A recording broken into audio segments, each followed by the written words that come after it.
그리스도인은 인생을 살아가면서 뭔가 필요한 게 생길 때마다 은혜의 보좌로 나아가서 하나님께서 베푸시는 자비와 은혜를 받으면 됩니다.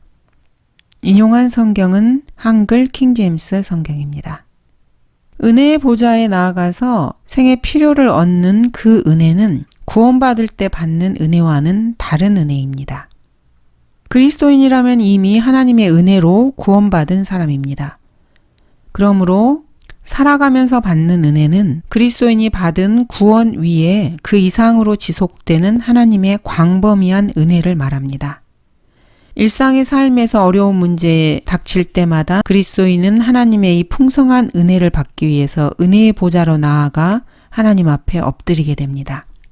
구원받은 사람들은 항상 주여 내게 은혜를 베푸소서, 주여 나를 도우소서라는 말을 입에 달고 살 수밖에 없습니다. 하나님께서 이처럼 시시때때로 그리스도인들에게 베푸시는 은혜를 우리 모두가 그의 충만한 데서 받는다는 사실 역시 엄청난 은혜입니다. 하나님께서 예수 그리스도께 주신 은혜는 충만함입니다. 충만함, fullness. 이것은 단순히 많다는 것 그 이상의 의미입니다. 모든 곳에 가득할 뿐 아니라 아무리 써도 조금도 줄어들지 않는 상태입니다. 이것은 모든 것을 부분적으로 나누어 주는 것이 아닙니다. 그 전부를 다 준 상태를 말합니다. 이렇게 예수 그리스도께서는 하나님의 은혜가 충만하게 주어지신 분입니다. 이 충만한 은혜를 구원받은 거듭난 사람들의 소유로 주신 것입니다. 은혜 위에 은혜, grace for grace. 이 말씀은 하나님께서 예수 그리스도께 주신 그 모든 충만함을, 그 모든 충만한 은혜를 그리스도인들인 우리에게 영적으로 공유할 수 있게 해주셨다는 말씀입니다. 공유한다는 것은 결코 나누어 갖는다는 말이 아닙니다. 예를 들어서 이 지구상에 70억이 넘는 인구가 살고 있는데 이 모두는 하나의 태양을 공유하고 있습니다. 이 70억이 넘는 사람들이 하나의 태양을 공유하고 있습니다. 한 사람이 태양의 70억 분의 1을 소유하고 있다는 말이 아닙니다. 각 개인 한 사람 한 사람이 모두 태양 전체를 소유하고 그 혜택을 그 한 사람이 모두 다 통째로 받는다는 말입니다. 하늘에 떠 있는 저 태양이 전체가 다 한 개인의 것입니다. 이 얼마나 충만한 것입니까? 하나님의 은혜 역시 이렇게 충만합니다. 율법은 모세를 통하여 받았지만 은혜와 진리는 예수 그리스도를 통하여 온 것입니다. 자, 이 말씀을 잘못 이해하면 율법은 진리가 아니고 뭔가 좀 고약한 이상한 것으로 생각할 수도 있습니다. 이 말씀의 전반부와 후반부를 칼로 나누듯이 나누어서 구별하는 사람도 있습니다. 그래서 율법 시대에는 진리가 들어오지 않았다 이렇게 설명하기도 합니다. 하지만 그것은 잘못된 생각입니다. 율법 시대와 은혜의 시대의 차이를 하나님의 은혜를 기준으로 구분해 볼 때 이것은 절대적인 비교가 아니라 상대적인 비교임을 알아야 합니다. 율법은 모세를 통하여 받았지만 은혜와 진리는 예수 그리스도를 통하여 왔다고 여기는 것. 이것은 율법이 진리가 아니다. 이런 말이 결코 아닙니다. 율법과 진리를 이런 식으로 선을 그어서 절대적으로 비교하는 것은 잘못된 것입니다. 로마서 7장 12절입니다. 그러므로 율법도 거룩하며 계명도 거룩하고 의로우며 선하도다. 모세를 통해서 받은 율법과 계명 역시 거룩하고 의롭고 선합니다. 율법 역시 믿어야 할 진리였습니다. 그렇다면 요한은 17절에서 모세를 통해서 받은 율법과 예수 그리스도를 통하여 받은 은혜와 진리를 대조시켜서 언급하고 있는 이유는 무엇입니까?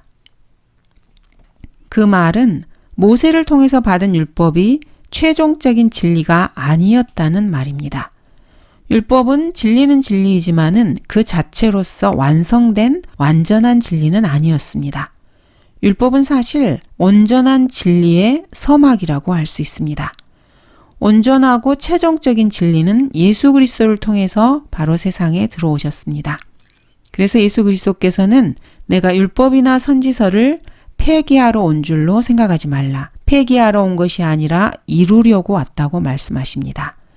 그리고 하늘과 땅이 없어지기 전에는 율법의 1.1획도 모든 것이 이루어질 때까지 결코 없어지지 아니한다고 말씀하셨습니다.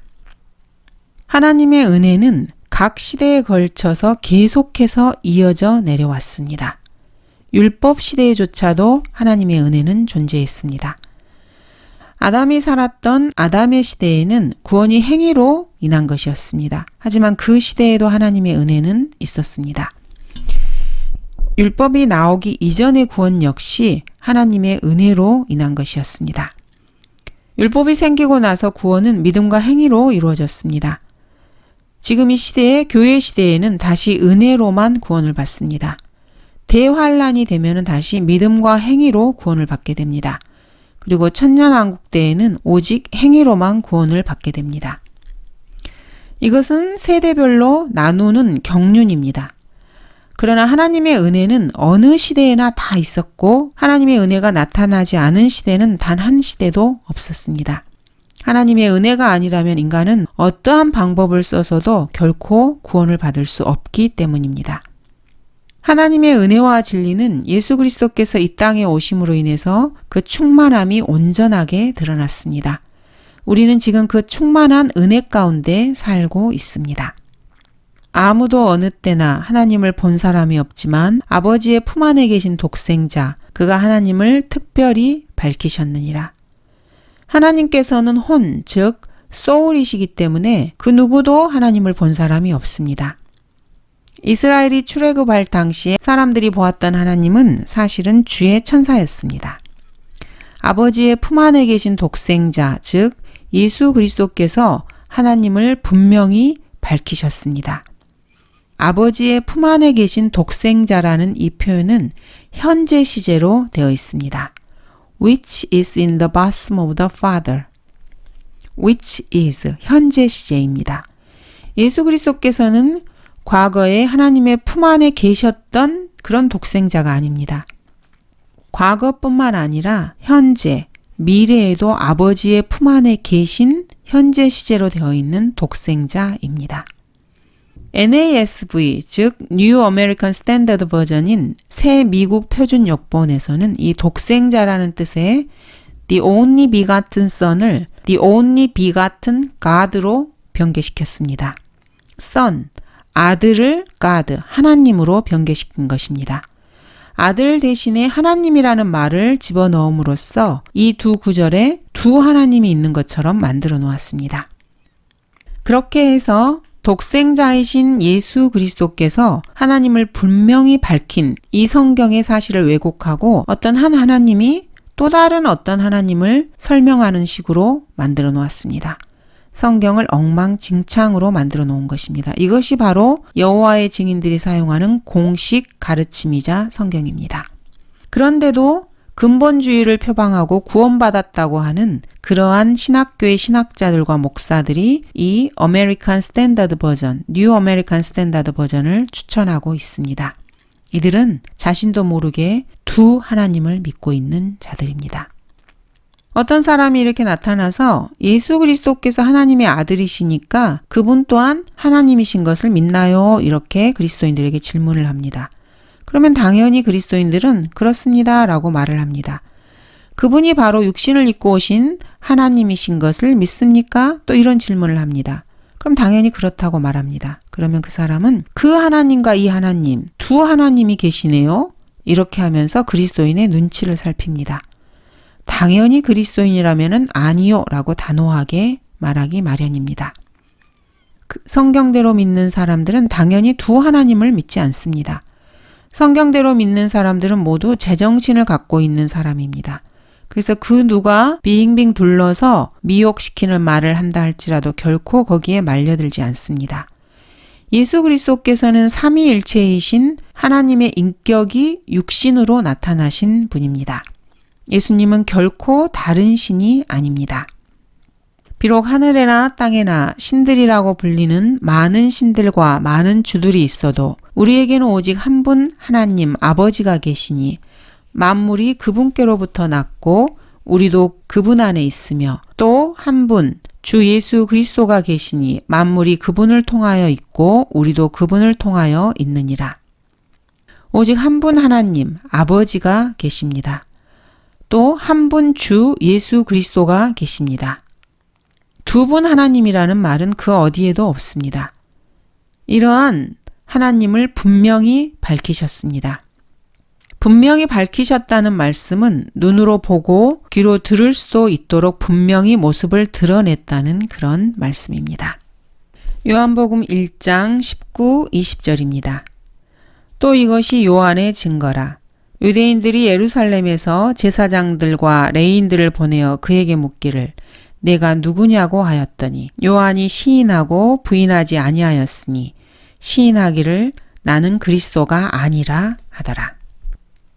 유대인들이 제사장들과 레위인들을 침례인 요한에게 보내서 내가 누구냐 이렇게 물었습니다. 침례인 요한은 나는 그리스도가 아니라고 분명하게 말했습니다. 자신이 그리스도라는 사실을 부인한 것이 아닙니다. 그리스도가 아니라는 이 사실을 시인했습니다. 유대인들은 사실 침례인 요한이 누구인가 정말로 궁금해했습니다. 하지만 침례인 요한에게 내가 도대체 누군데 이처럼 세상을 떠들썩하게 하느냐 이런 식의 협박성의 질문이 포함되어 있었습니다. 수많은 사람들이 이 광야의 설교자에게 몰려들어서 그의 말에 귀를 기울였고 수많은 사람들이 침례인 요한에게 침례를 받았습니다. 그리고 사람들은 요한이 혹시 유대인들이 기다리고 있는, 즉 자기들이 기다리고 있는 그리스도가 아닌가 하고 궁금해했습니다. 이것은 당연합니다. 모든 사람이 그들 마음속에 요한에 관하여 그가 그리스도가 아닌가 생각하니. 하지만 침례인 요한은 한결같이 분명하게 나는 그리스도가 아니라 이렇게 대답을 했습니다. 그러자 사람들은 이렇게 물었습니다. 그러면 내가 무엇이냐? 내가 엘리야냐고 하니 그가 말하기를 나는 아니라고 하자. 그러면 내가 그 선지자냐고 하니 그가 대답하기를 아니라고 하더라. 침례인 요한의 정체에 대해서 유대인들은 집요하게 계속해서 질문을 던졌습니다. 그러나 침례인 요한은 처음부터 끝까지 나는 아니라 이렇게 단호하게 대답을 했습니다. 내가 그 선지자냐? 이 질문에도 여전히 아니라고 했습니다. 여기서 그 선지자라는 표현은 신명기 18장 15절에 있는 그 선지자를 말합니다. 주 너의 하나님께서 내 가운데로부터 내 형제들 가운데서 나와 같은 한 선지자를 내게 일으키시리니 너희는 그에게 경청할지니라. 신명기에 예언된 한 선지자, 모세와 같은 한 선지자는 메시아이신 예수 그리스도의 나타나심을 예언하고 있는 말씀입니다. 침례인 요한은 자신이 그리스도가 아니라는 사실을 처음부터 분명하게 밝혔습니다. 유대인들이 내가 엘리야냐 이렇게 물은 것은 말라키에 예언된 엘리야와 관련된 내용입니다.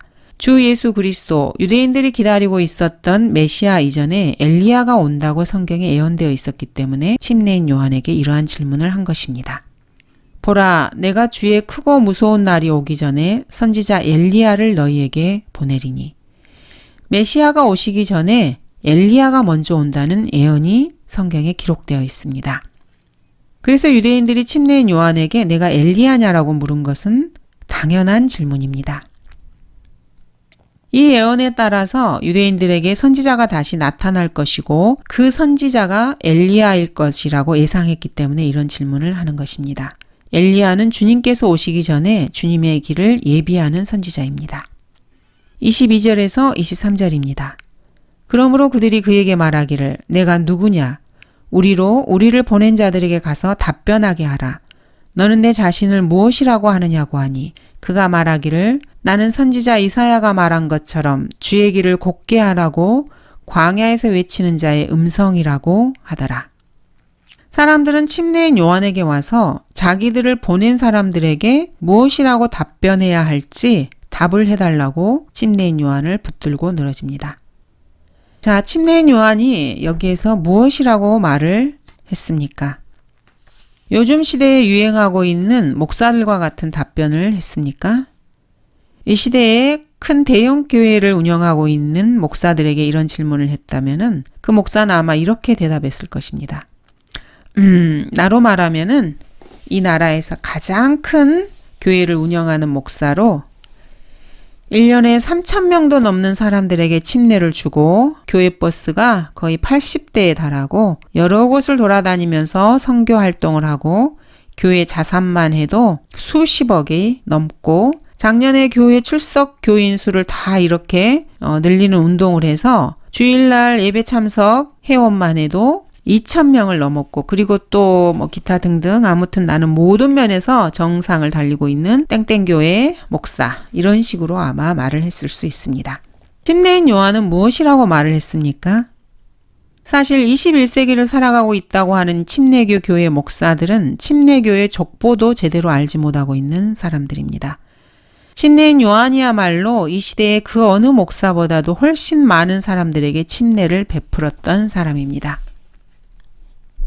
침례인 요한은 이렇게 대답했습니다. 나는 주의 길을 곧게 하라고 광야에서 외치는 자의 음성이라. 이것이 침례인 요한이 자기 자신에 대해서 밝힌 정체성입니다. 이 고백은 오직 자기 자신이 광야에서 외치는 자의 음성이라는 고백이었습니다. 침례인 요한은 설교자는 어떤 사람이어야 하는가라는 이 질문에 극명하게 답변을 해주는 그런 사람입니다. 광야에서 외치는 음성. 이것이야말로 참된 설교자입니다. 이 시대의 수많은 사역자들은 자신들이 하나님의 일을 수행하고 있다고 스스로 자처하고 착각하고 자만하며 거드름을 피웁니다. 그러나 일하시는 분은 오직 하나님이시고 자기 자신은 단지 하나님께 사용되는 도구에 지나지 않는다고 생각하는 사람은 거의 없습니다. 그래서 이 사역자들은 하나님께서 자기들이 없으면 위기에 처해버릴 것 같은 그런 느낌을 팍팍 줍니다. 그리고 하나님을 궁지로 몰아넣습니다. 이런 착각에서 사역자들은 반드시 벗어나야만 합니다. 하나님께서는 그런 사역자들은 살아 움직이는 한 절대로 사용하지 않으십니다. 이 점을 깨달아야 합니다. 자기 자신이 죽어야만 비로소 하나님께서는 그 사람을 사용하십니다. 육신이 펄펄 날뛰고 있는 사람을 하나님께서는 결코 사용하지 않으십니다. 나는 선지자 이사야가 말한 것처럼 주의 길을 곧게 하라고 광야에서 외치는 자의 음성이라. 이사야 선지자는 이사야서에서 이렇게 외치면서 예언합니다. 광야에서 외치는 자의 음성이 있어 너희는 주의 길을 예비하라. 사막에서 우리 하나님의 대로를 곧게 하라. 침례인 요한의 등장으로 선지자 이사야의 예언이 성취되었습니다. 24절입니다. 보냄을 받은 자들은 바리새인들로부터 왔더라. 침례인 요한에게 내가 누구냐고 질문을 했던 그런 사람들을 보냈던 사람들은 모두 당대 종교 지도자들이었습니다. 종교적으로 존경받는 사람들이었습니다.